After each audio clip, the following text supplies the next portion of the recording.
ਇਹ ਗੱਲਾਂ ਸਾਨੂੰ ਡਿਸਪਲਿਨ ਕਰਕੇ ਚੁੱਪ ਰਹਿਣਾ ਪੈਂਦਾ ਹੈ। ਕਿਸੇ ਵੇਲੇ ਅਸੀਂ ਬੋਲਣਾ ਵੀ ਚਾਹੁੰਦੇ ਹਾਂ ਤੇ ਫਿਰ ਸੋਚਦੇ ਹਾਂ ਕਿ ਪਾਰਟੀ ਦਾ ਨੁਕਸਾਨ ਹੁੰਦਾ ਹੈ, ਪਰ ਉਹਨਾਂ ਪਾਰਟੀ ਪੰਥ ਤੋਂ ਵੱਡੀ ਤਾਂ ਨਹੀਂ ਹੋ ਸਕਦੀ। ਨਹੀਂ, ਇਸੇ ਲਈ ਤੇ ਅਸੀਂ ਫਿਰ ਨੁਕਸਾਨ ਪਾਇਆ।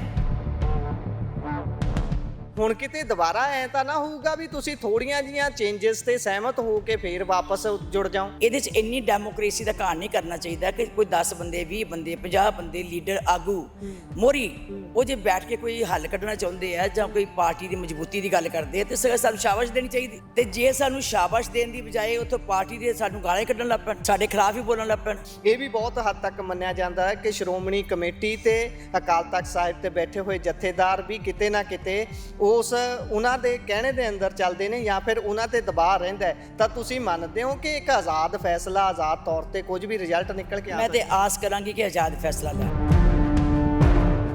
ਮੈਂ ਤੇ ਹੱਥ ਜੋੜ ਕੇ ਬੇਨਤੀ ਕਰਾਂਗੀ ਕਿ ਬਿਲਕੁਲ ਆਜ਼ਾਦ ਫੈਸਲਾ ਲਓ। ਸ਼੍ਰੀ ਅਕਾਲ ਤਖਤ ਸਾਹਿਬ ਦੀ ਮਾਣ ਮਰਿਆਦਾ ਨੂੰ ਢਾਹ ਨਾ ਲੱਗੇ ਔਰ ਕਿਸੇ ਦੇ ਮਨ 'ਚ ਸ਼ੰਕਾ ਹੀ ਨਾ ਪੈਦਾ ਹੋਵੇ। ਸਤਿ ਸ਼੍ਰੀ ਅਕਾਲ। ਪੰਜਾਬੀ ਰੇਡੀਓ ਤੇ ਪੰਜਾਬੀ ਟੀਵੀ USA ਵੇਖਣਾ ਤੁਸੀਂ ਸ਼ੁਰੂ ਕਰ ਚੁੱਕੇ ਹੋ। ਸ਼੍ਰੋਮਣੀ ਅਕਾਲੀ ਦਲ ਦੇ ਵਿੱਚ ਲਗਾਤਾਰ ਜਿਹੜਾ ਪਾੜ ਦੇਖਣ ਨੂੰ ਮਿਲਦਾ ਰਿਹਾ, ਉਸ ਤੋਂ ਬਾਅਦ ਇੱਕ ਵਾਰ ਅਲੱਗ ਹੋ ਕੇ ਇੱਕ ਧੜਾ ਤੁਰਿਆ ਤੇ ਉਸ ਧੜੇ ਨੂੰ ਹਾਲਾਂਕਿ ਬਾਗੀ ਧੜਾ ਕਹਿਣ ਤੋਂ ਬਹੁਤ ਗੁਰੇਜ਼ ਕੀਤਾ ਜਾ ਰਿਹਾ ਹੈ। ਤੇ ਹੁਣ ਅਕਾਲੀ ਸੁਧਾਰ ਲਹਿਰ ਜਿਸ ਤਰੀਕੇ ਦੇ ਨਾਲ ਕਿਸੇ ਸਮੇਂ ਗੁਰਦੁਆਰਾ ਸੁਧਾਰ ਲਹਿਰ ਚੱਲੀ ਸੀ, ਉਸੇ ਹੀ ਤਰਜ਼ ਦੇ ਉੱਪਰ ਹੁਣ ਅਕਾਲੀ ਸੁਧਾਰ ਲਹਿਰ ਤੋਰੀ ਗਈ ਹੈ। ਤੇ ਉਸੇ ਬਾਬਤ ਗੱਲਬਾਤ ਕਰਨ ਦੇ ਲਈ ਸਾਡੇ ਨਾਲ ਬੀਬੀ ਜਗੀਰ ਕੌਰ ਜੀ ਮੌਜੂਦ ਨੇ। ਉਹਨਾਂ ਦਾ ਸਵਾਗਤ ਕਰਦੇ ਹਾਂ। ਉਹਨਾਂ ਤੋਂ ਜਾਣਾਂਗੇ ਕਿ ਇਹ ਸਾਰਾ ਕੁਝ ਜੋ ਉਹਨਾਂ ਦੇ ਵੱਲੋਂ ਲਿਖਿਆ ਗਿਆ ਇਸ ਦੇ ਵਿੱਚ ਕੀ ਹੈ ਤੇ ਹੁਣ ਅੱਗੇ ਦਾ ਕੀ ਰਣਨੀਤੀ ਹੈ। ਵਾਹਿਗੁਰੂ ਜੀ ਕਾ ਖਾਲਸਾ, ਵਾਹਿਗੁਰੂ ਜੀ ਕੀ ਫਤਿਹ। ਬੀਬੀ ਜੀ, ਸਭ ਤੋਂ ਪਹਿਲਾਂ ਗੁਰਦੁਆਰਾ ਸੁਧਾਰ ਲਹਿਰ ਚੱਲੀ, ਉਸ ਤੋਂ ਸਭ ਲੋਕ ਜਾਣੂ ਨੇ ਕਿ ਕਿਸ ਤਰੀਕੇ ਦੇ ਨਾਲ ਸ਼ਖਸੀਅਤਾਂ ਉੱਭਰੀਆਂ, ਉਸ ਦੇ ਵਿੱਚ ਕਿੰਨੀਆਂ ਵੱਡੀਆਂ ਕੁਰਬਾਨੀਆਂ ਨੇ ਸਭ ਦੀਆਂ। ਤੇ ਹੁਣ ਉਸੇ ਹੀ ਤਰਜ਼ ਦੇ ਉੱਪਰ ਅਕਾਲੀ ਸੁਧਾਰ ਲਹਿਰ, ਕੀ ਇਹ ਇੱਕ ਪਰਿਵਾਰ ਤੋਂ ਕਿਸੇ ਪਾਰਟੀ ਨੂੰ ਛਡਾਉਣ ਦੀ ਦੌੜ ਹੈ ਜਾਂ ਫਿਰ ਇਹ ਅੱਗੇ ਹੋਣ ਦੀ ਦੌੜ ਹੈ ਜਾਂ ਫਿਰ ਸੱਚਿਓਂ ਇਹ ਪੰਥ ਦੀ ਆਪਣੀ ਨੁਮਾਇੰਦਾ ਜਮਾਤ ਨੂੰ ਮੁੜ ਤੋਂ ਖੜੀ ਕਰਨ ਦੀ ਦੌੜ ਹੈ? ਇਸ ਦੇ ਵਿੱਚ ਮੁੱਖ ਤੁਹਾਡਾ ਏਜੰਡਾ ਕੀ ਹੈ? ਕਿਉਂ ਅੱਗੇ ਹੋਏ ਹੋ? ਦੇਖੋ, ਸਾਡੀ ਦੌੜ ਜਿਹੜੀ ਹੈ ਪਹਿਲਾਂ ਵੀ ਇਹੀ ਰਹੀ ਕਿ ਸ਼੍ਰੋਮਣੀ ਅਕਾਲੀ ਦਲ ਤਕੜਾ ਰਹੇ ਜੀ। ਅਸੀਂ ਪੰਥਕ ਜਮਾਤ ਨਾਲ ਜੁੜੇ ਹਾਂ ਤੇ ਉਹਦੇ 'ਚ ਹੀ ਪੈਦਾ ਹੋਏ ਹਾਂ, ਉਹਦੇ ਵਿੱਚ ਹੀ ਅਸੀਂ ਮਰਾਂਗੇ ਜੀ। ਅਸੀਂ ਕਿਤੇ ਬਾਹਰ ਨਹੀਂ ਜਾ ਸਕਦੇ ਕਿਉਂਕਿ ਪੰਥ ਦੇ ਲੋਕਾਂ ਨੇ ਕੁਰਬਾਨੀਆਂ ਬੜੀਆਂ ਕੀਤੀਆਂ ਤੇ ਇਹ ਕਿਸੇ ਇਤਿਹਾਸ ਵਿੱਚੋਂ ਸਿਰਜੀ ਹੋਈ ਪਾਰਟੀ ਹੈ ਜੀ। ਖੂਨ ਨਾਲ ਲੱਥਪੱਥ ਹੋਈ ਇਹ ਪਾਰਟੀ ਹੈ। ਸਾਡਾ ਗੌਰਵਮਈ ਇਤਿਹਾਸ ਹੈ, ਇਹਦੀ ਕੋਈ ਮਰਿਆਦਾ ਹੈ, ਇਹਦੇ ਕੋਈ ਅਸੂਲ ਹੈ, ਇਹਦੇ ਕੋਈ ਸਿਧਾਂਤ ਹੈ। ਬਾਕੀ ਪਾਰਟੀਆਂ ਜਿਹੜੀਆਂ ਕੋਈ ਸੜਕਾਂ ਤੋਂ ਪੈਦਾ ਹੁੰਦੀ ਹੈ, ਕੋਈ ਧਰਨਿਆਂ 'ਚੋਂ ਨਿਕਲਦੀ ਹੈ, ਕੋਈ ਕੁਛ ਹੁੰਦਾ ਹੈ, ਕੋਈ ਆਪਸ ਵਿੱਚ ਪਰਿਵਾਰਵਾਦ 'ਚੋਂ ਨਿਕਲਦੀ ਹੈ। ਲੇਕਿਨ ਇਹ ਸ਼੍ਰੋਮਣੀ ਅਕਾਲੀ ਦਲ ਕਿਸੇ ਇੱਕ ਵਿਅਕਤੀ ਦੀ ਨਹੀਂ। ਸੰਘਰਸ਼ ਬੜੇ ਕੀਤੇ ਹੈ, ਲੋਹਾ ਬੜਾ ਲਿਆ ਇਹਨਾਂ ਨੇ, ਬੜੇ ਜ਼ੁਲਮ ਵੀ ਚੱਲੇ ਹੈ, ਡਾਂਗਾਂ ਵੀ ਖਾਧੀਆਂ, ਕੁੱਟਾਂ ਵੀ ਖਾਧੀਆਂ, ਜੇਲ੍ਹਾਂ 'ਚ ਵੀ ਗਏ, ਸਾਰਾ ਕੁਛ ਹੋਇਆ। ਹੁਣ ਜੇ ਅਸੀਂ ਉਹਨਾਂ ਬਜ਼ੁਰਗਾਂ ਦੀ ਸਾਰੀ ਅਣਖ ਤੇ ਗੈਰਤ ਨੂੰ ਪੈਰਾਂ 'ਚ ਰੋਲ ਦਿਆਂਗੇ, ਉਹਨਾਂ ਦੀ ਕੁਰਬਾਨੀਆਂ ਨੂੰ ਅਸੀਂ ਯਾਦ ਨਹੀਂ ਰੱਖਾਂਗੇ ਤੇ ਸਾਨੂੰ ਇਤਿਹਾਸ ਮਾਫ ਨਹੀਂ ਕਰੇਗਾ। ਸਮੇਂ ਦੇ ਵਿੱਚ, ਪਿਛਲੇ ਸਮੇਂ ਦੇ ਵਿੱਚ ਤਰੱਕੀ ਵੀ ਬੜੀ ਕੀਤੀ ਅਕਾਲੀ ਦਲ ਨੇ, ਮਿਹਨਤ ਵੀ ਬੜੀ ਕੀਤੀ, ਕੰਮ ਵੀ ਬੜੇ ਕੀਤੇ, ਡਿਵੈਲਪਮੈਂਟ ਬੜੀ ਕੀਤੀ, ਕੋਈ ਸ਼ੱਕ ਨਹੀਂ ਜੀ। ਲੇਕਿਨ ਜਿਹੜੀਆਂ ਧਾਰਮਿਕ ਭਾਵਨਾਵਾਂ ਲੋਕਾਂ ਦੀਆਂ ਕੁਚਲੀਆਂ ਗਈਆਂ ਨਾ ਜੀ, ਉਹਦੇ ਕਰਕੇ ਲੋਕ ਸਾਡੇ ਕੋਲੋਂ, ਖਾਸ ਕਰਕੇ ਪੰਜਾਬ ਦੇ ਦੇਸ਼ਾਂ 'ਚ ਬੈਠੇ, ਵਿਦੇਸ਼ਾਂ 'ਚ ਬੈਠੇ ਸਿੱਖ ਲੋਕ ਜਿਹੜੇ ਸੀ, ਉਹ ਸਾਡਾ ਭਰੋਸਾ ਤੋੜ ਬੈਠੇ। ਕਈ ਵਾਰੀ ਤੇ ਬੜਾ ਮਹਿਸੂਸ ਹੁੰਦਾ ਹੈ ਕਿ ਜਦੋਂ ਲੋਕੀ ਸਿੱਖ ਨੂੰ ਵੱਖਰਾ ਵੇਖਦੇ ਤੇ ਅਕਾਲੀਆਂ ਨੂੰ ਵੱਖਰਾ ਦੇਖਦੇ ਆ। ਸਭ ਤੋਂ ਵੱਡਾ ਦੁੱਖ ਹੁੰਦਾ ਹੈ ਵੀ ਕੀ ਸਭ ਤੋਂ ਪੱਕੇ ਅਕਾਲੀ ਹੀ ਸਿੱਖ ਸਮਝੇ ਜਾਂਦੇ ਸੀ। ਪੱਕਾ ਸਿੱਖ ਜੇ ਕਿਸੇ ਕਹਿੰਦੇ ਤੇ ਅਕਾਲੀ ਸੀ।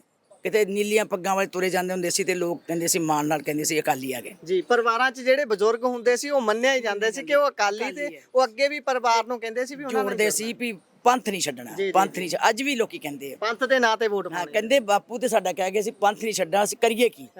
ਅਸੀਂ ਬਹੁਤ ਦੁਖੀ ਹਾਂ ਜੀ। ਹੁਣ ਅੱਜ ਹਰ ਕੋਈ ਵਿਅਕਤੀ ਦੇ ਮਨ ਵਿੱਚ ਹੈ ਵੀ ਅਕਾਲੀ ਦਲ ਬਚੇ, ਲੇਕਿਨ ਜਿਨ੍ਹਾਂ ਨੇ ਗਲਤੀਆਂ ਕੀਤੀਆਂ ਉਹ ਵਿੱਚ ਨਹੀਂ ਹੋਣੇ ਚਾਹੀਦੇ। ਇਹ ਲੋਕਾਂ ਦੇ ਮਨਾਂ 'ਚ ਹੈ ਜੀ। ਇਸੇ ਕਰਕੇ ਅਸੀਂ ਸ਼੍ਰੀ ਅਕਾਲ ਤਖਤ ਸਾਹਿਬ ਤੇ ਗਏ ਹਾਂ ਕਿ ਜਿਹਦੀ ਜਿੰਨੀ ਗਲਤੀ ਹੈ ਉਹ ਨਿਖੇੜਿਆ ਜਾਵੇ, ਸੁਣਿਆ ਜਾਵੇ ਸਭ ਨੂੰ। ਜੇ ਅਸੀਂ ਵੀ ਅਸਿੱਧੇ ਤੌਰ ਤੇ ਕਿਤੇ ਇਨਵੋਲਵ ਹੈ ਤੇ ਕਿਉਂਕਿ ਅਸੀਂ ਪਾਰਟੀ 'ਚ ਸੀਗੇ, ਕਈ ਗੱਲਾਂ ਸਾਨੂੰ ਡਿਸਪਲਿਨ ਕਰਕੇ ਚੁੱਪ ਰਹਿਣਾ ਪੈਂਦਾ ਹੈ। ਕਿਸੇ ਵੇਲੇ ਅਸੀਂ ਬੋਲਣਾ ਵੀ ਚਾਹੁੰਦੇ ਹਾਂ ਤੇ ਫਿਰ ਸੋਚਦੇ ਹਾਂ ਕਿ ਪਾਰਟੀ ਦਾ ਨੁਕਸਾਨ ਹੁੰਦਾ ਹੈ, ਪਰ ਉਹਨਾਂ ਪਾਰਟੀ ਪੰਥ ਤੋਂ ਵੱਡੀ ਤਾਂ ਨਹੀਂ ਹੋ ਸਕਦੀ। ਨਹੀਂ, ਇਸੇ ਲਈ ਤੇ ਅਸੀਂ ਫਿਰ ਨੁਕਸਾਨ ਪਾਇਆ। ਇਸੇ ਲਈ ਨੁਕਸਾਨ ਹੋਇਆ। ਜੇ ਅਸੀਂ ਅੰਦਰ ਬੋਲਦੇ ਸੀਗੇ ਤੇ ਉਹ ਸਾਨੂੰ ਮਤਲਬ ਆ ਬੋਲਣ ਦਾ ਰਿਜ਼ਲਟ ਸੀਗਾ ਕਿ ਮੈਨੂੰ ਪਾਰਟੀ ਚੋਂ ਬਾਹਰ ਕੱਢ ਦਿੱਤਾ ਜੀ। ਉਹੀ ਸਵਾਲ ਪੁੱਛਦਾ ਬੀਬੀ ਜੀ, ਤੁਹਾਡੀ ਗੱਲ ਕੱਟ ਰਿਹਾ ਕਿ ਤੁਸੀਂ ਪਹਿਲਾਂ ਵੀ ਇਹ ਚੀਜ਼ ਭੁਗਤ ਚੁੱਕੇ ਹੋ। ਤੁਸੀਂ ਪਾਰਟੀ ਦੇ ਵਿੱਚ ਰਹਿ ਕੇ ਗੱਲ ਕਰਨ ਦੀ ਕੋਸ਼ਿਸ਼ ਕੀਤੀ, ਜਿੱਦਾਂ ਕਹਿ ਲਓ ਵੀ ਪਾਰਟੀ ਦੀ ਅੰਦਰਲੀ ਡੈਮੋਕ੍ਰੇਸੀ ਨੇ ਤੁਹਾਨੂੰ ਝੱਲਿਆ ਨਹੀਂ, ਡੈਮੋਕ੍ਰੇਸੀ ਹੈ ਹੀ ਨਹੀਂ ਰਹੀ ਨਹੀਂ ਉੱਥੇ, ਤੇ ਤੁਹਾਨੂੰ ਬਾਹਰ ਕਰ ਦਿੱਤਾ ਗਿਆ। ਫਿਰ ਤੁਸੀਂ ਵਾਪਸੀ ਕੀਤੀ। ਹੁਣ ਕਿਤੇ ਦੁਬਾਰਾ ਐ ਤਾਂ ਨਾ ਹੋਊਗਾ ਵੀ ਤੁਸੀਂ ਥੋੜੀਆਂ ਜੀਆਂ ਚੇਂਜਸ ਤੇ ਸਹਿਮਤ ਹੋ ਕੇ ਫੇਰ ਵਾਪਸ ਜੁੜ ਜਾਓ? ਦੇਖੋ, ਮੈਂ ਵਾਪਸੀ ਕੀਤੀ ਨਹੀਂ ਸੀ। ਮੈਂ ਉਹਨੂੰ ਕਿਹਾ ਕਿ ਮੈਂ ਬਾਹਰ ਹੀ ਨਹੀਂ ਨਿਕਲੇ। ਜੀ ਜੀ। ਮੈਂ ਤੇ ਜਦੋਂ ਵੀ ਮੈਨੂੰ ਕਿਸੇ ਨੇ ਪੁੱਛਿਆ ਸ਼੍ਰੋਮਣੀ ਅਕਾਲੀ ਦਲ ਦੇ ਵਿੱਚੋਂ ਕਿ ਬਾਹਰ ਹੋ, ਮੈਂ ਕਿਹਾ ਮੈਂ ਸ਼੍ਰੋਮਣੀ ਅਕਾਲੀ ਦਲ 'ਚ। ਸ਼੍ਰੋਮਣੀ ਅਕਾਲੀ ਦਲ ਮੇਰੀ ਮਾਂ ਪਾਰਟੀ ਹੈ। ਮੈਂ ਬਾਹਰ ਜਾ ਨਹੀਂ ਸਕਦੀ, ਨਾ ਮੈਂ ਜਾਣਾ ਹੀ ਹੈ, ਨਾ ਮੈਂ ਛੱਡ ਕੇ ਕਿਸੇ ਪਾਰਟੀ ਜਾਣਾ। ਠੀਕ ਹੈ, ਕਿਸੇ ਵੇਲੇ ਉਹਨਾਂ ਨੇ ਗਲਤੀ ਕੀਤੀ ਹੈ, ਅਹਿਸਾਸ ਕੀਤਾ ਉਹਨਾਂ ਨੇ, ਉਹ ਅਹਿਸਾਸ ਕਰਕੇ ਮੇਰੇ ਕੋ ਆਏ ਔਰ ਮੈਂ ਉੱਥੇ ਖਰੀਆਂ ਸੁਣਾਈਆਂ, ਸੱਚੀਆਂ ਸੁਣਾਈਆਂ। ਔਰ ਇਹ ਵੀ ਮੈਂ ਕਿਹਾ ਵੀ ਅੱਜ ਵੀ ਮੈਂ ਜਿੱਥੇ ਖੜੀ ਸੀ ਉੱਥੇ ਹੀ ਹੈ ਤੇ ਸਿਧਾਂਤ ਮੇਰੇ ਉੱਥੇ ਹੀ ਰਹਿਣਗੇ। ਮੈਂ ਇਹਨਾਂ ਕੋਈ ਕੰਪਰੋਮਾਈਜ਼ ਨਹੀਂ ਕਰਾਂਗੀ। ਔਰ ਉਹਨਾਂ ਨੇ ਫਿਰ ਦੂਜੇ ਜਿਹੜੇ ਸਾਥੀ ਸੀਗੇ ਉਹ ਕਹਿੰਦੇ ਸੀ ਬੀਬੀ ਜੀ ਇੱਕ ਵਾਰੀ ਤੁਸੀਂ ਵਿੱਚ ਆਓ, ਵਿੱਚ ਬੈਠ ਕੇ ਆਪਾਂ ਅੰਦਰ ਗੱਲ ਕਰਾਂਗੇ, ਨਹੀਂ ਮੰਨਣਗੇ ਆਪਾਂ ਇਕੱਠੇ ਹੀ ਬਾਹਰ ਜਾਵਾਂਗੇ। ਬੀਬੀ ਜੀ, ਇੱਕ ਅੰਦਰ ਦਾ ਸਵਾਲ ਤੁਹਾਨੂੰ ਪੁੱਛਣਾ ਚਾਹੂੰਗਾ, ਤੁਸੀਂ ਜਵਾਬ ਨਾ ਵੀ ਦੇਣਾ ਚਾਹੋ ਤਾਂ ਵੀ ਤੁਸੀਂ ਉਸ ਦੇ ਲਈ ਸਵਾਲ ਮੇਰਾ ਇਹ ਸੀ ਕਿ ਤੁਸੀਂ ਜਿਸ ਦਿਨ ਤੋਂ ਬੀੜਾ ਚੱਕਿਆ ਹੋਇਆ ਹੈ, ਇਹ ਇਲੈਕਸ਼ਨ ਜਦੋਂ ਜਲੰਧਰ 'ਚ ਬਾਈ ਇਲੈਕਸ਼ਨ ਹੋ ਰਹੀ ਸੀ ਉਦੋਂ ਤੋਂ ਤੁਸੀਂ ਬੀੜਾ ਚੱਕਿਆ ਹੋਇਆ ਹੈ, ਅੱਗੇ ਲੱਗੇ ਹੋਏ ਹੋ ਸਾਰੇ ਸਾਥੀ, ਉਦੋਂ ਤੋਂ ਲੈ ਕੇ ਹੁਣ ਤੱਕ ਸ਼੍ਰੋਮਣੀ ਅਕਾਲੀ ਦਲ ਦਾ ਉਹ ਧੜਾ ਜਿਹੜਾ ਹਾਲੇ ਵੀ ਕਹਿੰਦਾ ਕਿ ਅਸੀਂ ਅਸਲੀ ਅਕਾਲੀ ਆ ਤੇ ਇੱਕ ਪਰਿਵਾਰ ਦੇ ਨਾਲ ਜੁੜੇ ਹੋਏ ਲੋਕ, ਉਹਨਾਂ ਦੇ ਵੱਲੋਂ ਤੁਹਾਡੇ ਤੱਕ ਅਪਰੋਚ ਕਿੰਨੀ ਵਾਰੀ ਕੀਤੀ ਗਈ? ਕਿੰਨੀ ਵਾਰੀ ਤੁਹਾਨੂੰ ਕਿਹਾ ਗਿਆ ਕਿ ਆਓ ਆਪਾਂ ਅੰਦਰ ਬਹਿ ਕੇ ਮਸਲਾ ਹੱਲ ਕਰ ਲੈਂਦੇ ਆ, ਵੀ ਤੁਸੀਂ ਬਾਹਰ ਖਲਾਰਾ ਨਾ ਪਾਓ? ਦੇਖੋ ਜੀ, ਅਫਸੋਸ ਹੈ ਕਿ ਅਸੀਂ ਮੀਟਿੰਗ ਕੀਤੀ, ਹਾਂਜੀ, ਉਹ 'ਚ ਕੋਈ ਅਕਾਲੀ ਦਲ ਦੇ ਖਿਲਾਫ ਨਹੀਂ ਗੱਲ ਕੀਤੀ ਜੀ ਜੀ, ਨਾ ਕੋਈ ਪ੍ਰਧਾਨ ਦੇ ਗੱਲ ਸਿਧਾਂਤਾਂ ਦੀ ਹੋਈ ਸੀ, ਸਿਧਾਂਤਾਂ ਦੀ ਗੱਲ ਕੀਤੀ। ਜੇ ਅਸੀਂ ਇੱਥੇ ਵੀ ਸਿਧਾਂਤਾਂ ਦੀ ਗੱਲ ਕੀਤੀ ਤੇ ਇਹਦੇ 'ਚ ਇੰਨੀ ਡੈਮੋਕ੍ਰੇਸੀ ਦਾ ਘਾਣ ਨਹੀਂ ਕਰਨਾ ਚਾਹੀਦਾ ਕਿ ਕੋਈ 10 ਬੰਦੇ 20 ਬੰਦੇ 50 ਬੰਦੇ ਲੀਡਰ ਆਗੂ ਮੋਹਰੀ ਉਹ ਜੇ ਬੈਠ ਕੇ ਕੋਈ ਹੱਲ ਕੱਢਣਾ ਚਾਹੁੰਦੇ ਆ ਜਾਂ ਕੋਈ ਪਾਰਟੀ ਦੀ ਮਜ਼ਬੂਤੀ ਦੀ ਗੱਲ ਕਰਦੇ ਆ ਤੇ ਸਾਨੂੰ ਸ਼ਾਬਾਸ਼ ਦੇਣੀ ਚਾਹੀਦੀ। ਜੀ ਜੀ, ਤੇ ਜੇ ਸਾਨੂੰ ਸ਼ਾਬਾਸ਼ ਦੇਣ ਦੀ ਬਜਾਏ ਉੱਥੋਂ ਪਾਰਟੀ ਦੇ ਸਾਨੂੰ ਗਾਲਾਂ ਕੱਢਣ ਲੱਗ ਪੈਣ, ਸਾਡੇ ਖਿਲਾਫ ਹੀ ਬੋਲਣ ਲੱਗ ਪੈਣ, ਉਹ ਸਾਡਾ ਨੁਕਸਾਨ ਇਸ ਕਰਕੇ ਲੋਕਾਂ ਦੇ ਵਿੱਚ ਜੀ ਇਹ ਤਾਂ ਚੱਕ ਦਿੱਤੇ ਜੀ ਕਿਸੇ ਨੇ। ਇਹਦਾ ਮਤਲਬ ਜੇ ਅਸੀਂ ਉਹਨਾਂ ਦੇ ਵਿੱਚ ਇੱਕ ਦਿਨ ਪਹਿਲਾਂ ਬੈਠੇ ਸੀਗੇ ਫਿਰ ਸਾਨੂੰ ਕਿਸੇ ਦੀ ਸ਼ਾਇ ਨਹੀਂ ਸੀ। ਜੇ ਅਸੀਂ ਵੱਖਰੇ ਹੋ ਕੇ ਮੀਟਿੰਗ ਕਰ ਲਈ ਤੇ ਸਾਨੂੰ ਸ਼ਾਇ ਵੀ ਬਣ ਜਾਂਦੀ, ਲੋਕਾਂ ਦੀ ਹੋਗੀ ਉਸੇ ਵੇਲੇ ਹੋਗੀ। ਫਿਰ ਜੇ ਅਸੀਂ ਵਿੱਚ ਬਹਿ ਜਾਈਏ ਫਿਰ ਕੋਈ ਸ਼ਾਇ ਨਹੀਂ, ਜੇ ਹੁਣ ਵੀ ਮੁੜ ਜਾਓ ਫੇਰ ਸਾਫ਼, ਫਿਰ ਕੋਈ ਸ਼ਾਇ ਨਹੀਂ, ਫਿਰ ਅਸੀਂ ਸਾਫ਼ ਸੁਥਰੇ ਹਾਂ। ਇਹ ਗੱਲਾਂ ਹੁੰਦੀਆਂ ਸਿਰਫ ਕਿਸੇ ਨੂੰ ਬਦਨਾਮ ਕਰਨ ਦੇ ਵਾਸਤੇ। ਮੈਂ ਸਮਝਦੀ ਹਾਂ ਕਿ ਇਹਨਾਂ ਗੱਲਾਂ ਦੀ ਪਰਵਾਹ ਨਹੀਂ ਅਸੀਂ ਕਰਦੇ। ਅਸੀਂ ਸ਼੍ਰੋਮਣੀ ਅਕਾਲੀ ਦਲ ਲਈ ਕੰਮ ਕਰਨਾ, ਸਵਾਸ ਨਾਲ ਜਿਹੜਾ ਕੰਮ ਕਰਾਂਗੇ ਲੋਕਾਂ ਦੇ ਸਾਹਮਣੇ ਹੋਏਗਾ, ਪਾਰਦਰਸ਼ੀ ਕਰਾਂਗੇ ਜੀ। ਬਿਲਕੁਲ। ਤੁਸੀਂ ਅਕਾਲ ਤਖਤ ਸਾਹਿਬ ਦੇ ਸਾਹਮਣੇ ਜਾ ਕੇ ਪੇਸ਼ ਹੋਏ ਹੋ, ਹੁਣ ਉੱਥੋਂ ਜੋ ਵੀ ਫੈਸਲਾ ਆਉਂਦਾ ਹੈ ਤੁਹਾਨੂੰ ਤਨਖਾਹ ਲੱਗਦੀ ਹੈ, ਕਿਉਂਕਿ ਸਿੱਖ ਪੰਥ ਦੇ ਵਿੱਚ ਹੀ ਇਹੋ ਜਿਹੀ ਪ੍ਰਥਾ ਹੈ ਕਿ ਤੁਸੀਂ ਧਾਰਮਿਕ ਤੌਰ ਦੇ ਉੱਪਰ ਜਦੋਂ ਇਸ ਤਰੀਕੇ ਦੇ ਨਾਲ ਨੀਵੇਂ ਹੋ ਕੇ ਜਾਂਦੇ ਹੋ, ਆਪਣੀ ਗਲਤੀ ਨੂੰ ਮੰਨਦੇ ਹੋ, ਤਾਂ ਫਿਰ ਤਨਖਾਹ ਲੱਗਦੀ ਹੈ। ਜੇ ਮੁਆਫ ਸੰਗਤ ਵੀ ਮੁਆਫ ਕਰ ਦਿੰਦੀ ਹੈ। ਬਹੁਤ ਪੁਰਾਣੇ ਇਤਿਹਾਸ ਦੇ ਵਿੱਚ ਆਪਾਂ ਇਹ ਚੀਜ਼ਾਂ ਚੱਕ ਕੇ ਦੇਖਦੇ ਹਾਂ।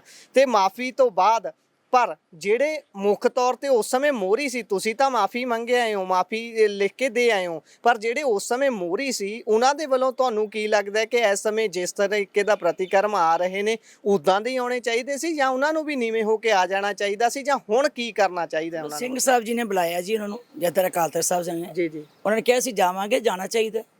ਔਰ ਸਿੰਘ ਸਾਹਿਬ ਜੀ ਨੂੰ ਮਰਿਆਦਾ ਦੇ ਅਨੁਸਾਰ ਸ਼੍ਰੀ ਅਕਾਲ ਤਖਤ ਸਾਹਿਬ ਦੀ ਜੋ ਮਾਨ ਮਰਿਆਦਾ ਹੈ ਉਹਨੂੰ ਮੁੱਖ ਰੱਖਦਿਆਂ ਹੋਇਆਂ ਸਾਰਿਆਂ ਨੂੰ ਸੁਣਨਾ ਵੀ ਚਾਹੀਦਾ ਤੇ ਉਹਨਾਂ ਦੀ ਹੱਲ ਵੀ ਕੱਢਣਾ ਚਾਹੀਦਾ। ਇਹ ਸਵਾਲ ਤੇ ਸ਼ਾਇਦ ਥੋੜਾ ਜਿਹਾ ਆਪੱਤੀ ਵੀ ਹੋਵੇ ਬਹੁਤ ਸਾਰੇ ਦਰਸ਼ਕਾਂ ਨੂੰ, ਸਾਡਿਆਂ ਨੂੰ, ਕਿ ਇਹ ਵੀ ਬਹੁਤ ਹੱਦ ਤੱਕ ਮੰਨਿਆ ਜਾਂਦਾ ਹੈ ਕਿ ਸ਼੍ਰੋਮਣੀ ਕਮੇਟੀ ਤੇ ਅਕਾਲ ਤਖਤ ਸਾਹਿਬ ਤੇ ਬੈਠੇ ਹੋਏ ਜਥੇਦਾਰ ਵੀ ਕਿਤੇ ਨਾ ਕਿਤੇ ਉਹਨਾਂ ਦੇ ਕਹਿਣੇ ਦੇ ਅੰਦਰ ਚੱਲਦੇ ਨੇ ਜਾਂ ਫਿਰ ਉਹਨਾਂ ਤੇ ਦਬਾਅ ਰਹਿੰਦਾ। ਤਾਂ ਤੁਸੀਂ ਮੰਨਦੇ ਹੋ ਕਿ ਇੱਕ ਆਜ਼ਾਦ ਫੈਸਲਾ, ਆਜ਼ਾਦ ਤੌਰ ਤੇ ਕੁਝ ਵੀ ਰਿਜ਼ਲਟ ਨਿਕਲ ਕੇ ਆ ਸਕਦਾ? ਮੈਂ ਤੇ ਆਸ ਕਰਾਂਗੀ ਕਿ ਆਜ਼ਾਦ ਫੈਸਲਾ ਲੈਣ। ਮੈਂ ਨਹੀਂ ਇਹ ਦਬਾਅ ਪਾਉਣਾ ਚਾਹੁੰਦੀ ਕਿਸੇ ਤੇ ਜੀ। ਸ਼੍ਰੀ ਅਕਾਲ ਤਖਤ ਸਾਹਿਬ ਦੇ ਜਥੇਦਾਰ ਮੇਰੇ ਨਾਲ ਬਹੁਤ ਪਿਆਰ ਰਹੇ, ਬੜਾ ਸਤਿਕਾਰ ਕਰਦੇ ਰਹੀ ਹੈ, ਮੈਂ ਉਹਨਾਂ ਦੇ ਨਾਲ ਰਹੀ ਹਾਂ ਲਗਾਤਾਰ। ਅਸੀਂ ਜਿੰਨੇ ਸਮੇਂ ਤੋਂ 27-28 ਸਾਲ ਦੀ ਮੈਂ ਵਿੱਚ ਹਾਂ SGPC ਦੇ, ਔਰ ਸਾਰੇ ਜਥੇਦਾਰ ਮੇਰੇ ਨਾਲ ਬੜਾ ਸਤਿਕਾਰ ਵੀ ਕਰਦੇ ਆ। ਪਰ ਮੈਂ ਤੇ ਹੱਥ ਜੋੜ ਕੇ ਬੇਨਤੀ ਕਰਾਂਗੀ ਕਿ ਬਿਲਕੁਲ ਆਜ਼ਾਦ ਫੈਸਲਾ ਲਓ, ਸ਼੍ਰੀ ਅਕਾਲ ਤਖਤ ਸਾਹਿਬ ਦੀ ਮਾਣ ਮਰਿਆਦਾ ਨੂੰ ਢਾਹ ਨਾ ਲੱਗੇ ਔਰ ਕਿਸੇ ਦੇ ਮਨ 'ਚ ਸ਼ੰਕਾ ਹੀ ਨਾ ਪੈਦਾ ਹੋਵੇ ਜੀ। ਬਹੁਤ ਬਹੁਤ ਧੰਨਵਾਦ, ਵਾਹਿਗੁਰੂ ਜੀ ਕੀ ਫਤਿਹ। ਸੋ ਇਹ ਸਨ ਸਾਡੇ ਨਾਲ ਬੀਬੀ ਜਗੀਰ ਕੌਰ ਜੀ, ਜਿਨ੍ਹਾਂ ਨੇ ਚਾਨਣਾ ਪਾਇਆ ਕਿ ਕਿਸ ਤਰੀਕੇ ਦੇ ਨਾਲ ਅਕਾਲੀ ਸੁਧਾਰ ਲਹਿਰ ਉਹਨਾਂ ਵੱਲੋਂ ਚਲਾਈ ਗਈ ਹੈ ਤੇ ਅੱਗੇ ਕੀ ਕੁਝ ਕਰਨਾ ਚਾਹੁੰਦੇ ਨੇ। ਜੁੜੇ ਰਹੋ ਪੰਜਾਬੀ ਰੇਡੀਓ ਤੇ ਪੰਜਾਬੀ TV USA ਨਾਲ। ਧੰਨਵਾਦ, ਸਤਿ ਸ਼੍ਰੀ ਅਕਾਲ।